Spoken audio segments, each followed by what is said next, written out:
ನಮಸ್ಕಾರ. ನನ್ನ ಹೆಸರು ಜ್ಯೋತಿ ಸೋಮಶೇಖರ್, ಮಹಿಳಾ ಜಿಲ್ಲಾಧ್ಯಕ್ಷೆ, ಕರ್ನಾಟಕ ರಕ್ಷಣಾ ವೇದಿಕೆ ಶಿವಮೊಗ್ಗ. ನಾನು ನಮ್ಮ ಊರು ಹುಟ್ಟಿದೂರು ಸಕಲೇಶಪುರ, ಹಾಸನ ಜಿಲ್ಲೆ, ಸೇರಿದೂರು ಚಿಕ್ಕಮಗಳೂರು.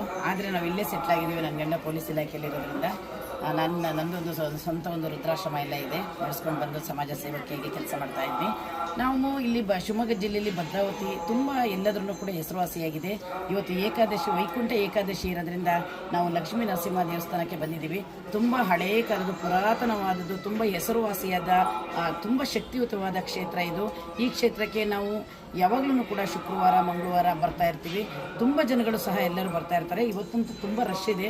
ತುಂಬ ಸಾಲಿನಲ್ಲಿ ಎಲ್ಲ ಜನ ಬಂದು ದೇವ್ರ ದರ್ಶನ ಮಾಡ್ಕೊತಾ ಇದ್ದಾರೆ.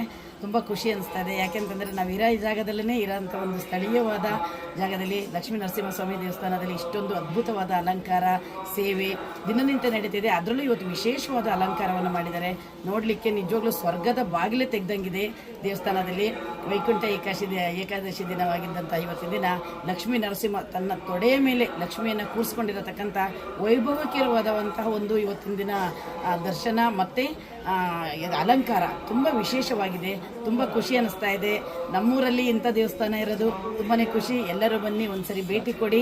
ಎಲ್ಲರೂ ಸಹ ಈ ಒಂದು ಸ್ವಾಮಿ ಕೃಪೆಗೆ ಪಾತ್ರರಾಗಿ ಅಂತ ಹೇಳಕ್ಕೆ ನಾನು ಇಷ್ಟಪಡ್ತಾ ಇದ್ದೀನಿ. ಇವತ್ತು ಸಹ ನಾವು ಎಲ್ಲ ನಮ್ಮ ಫ್ಯಾಮಿಲಿ ಸಮೇತ ಬಂದಿದ್ದೀವಿ. ನಾನು, ನನ್ನ ಗಂಡ, ನಮ್ಮ ಅಮ್ಮ ಬಂದಿದ್ದಾರೆ ಊರಿಂದ, ನನ್ನ ತಂಗಿ ಮಗ ಎಲ್ಲ, ನಾವು ನನ್ನ ಮಗಳು ಎಲ್ಲ ಬಂದಿದ್ದೀವಿ. ಖುಷಿ ಅನ್ನಿಸ್ತಾ ಇದೆ, ತುಂಬ ಸಂತೋಷ. ಧರ್ಮವಾಹಿನಿಯವರಿಗೆ ಹೃತ್ಪೂರ್ವಕವಾದ ಅಭಿನಂದನೆಗಳು. ಯಾಕೆಂದರೆ ಸ್ಥಳೀಯರದ ಮಾತು ಕೇಳೋಕ್ಕೆ ಸಾಮಾನ್ಯವಾಗಿ ಯಾರೂ ಇರೋದಿಲ್ಲ. ಎಲ್ಲ ದೊಡ್ಡ ದೊಡ್ಡ ವಿಚಾರಗಳಲ್ಲೆಲ್ಲ ಬೇರೆ ಬೇರೆ ಚಾನಲ್ಗಳಲ್ಲಿ ಬರ್ತಾರೆ. ಸ್ಥಳೀಯ ಚಾನಲ್ ಧರ್ಮವಾಹಿನಿ ಒಂದು ತಂಡಕ್ಕೆ, ಚಾನಲ್ಗೆ ನಾನು ವಿಶೇಷವಾದ ಅಭಿನಂದನೆಗಳನ್ನು ಸಲ್ಲಿಸ್ತೀನಿ. ನಮಸ್ಕಾರ.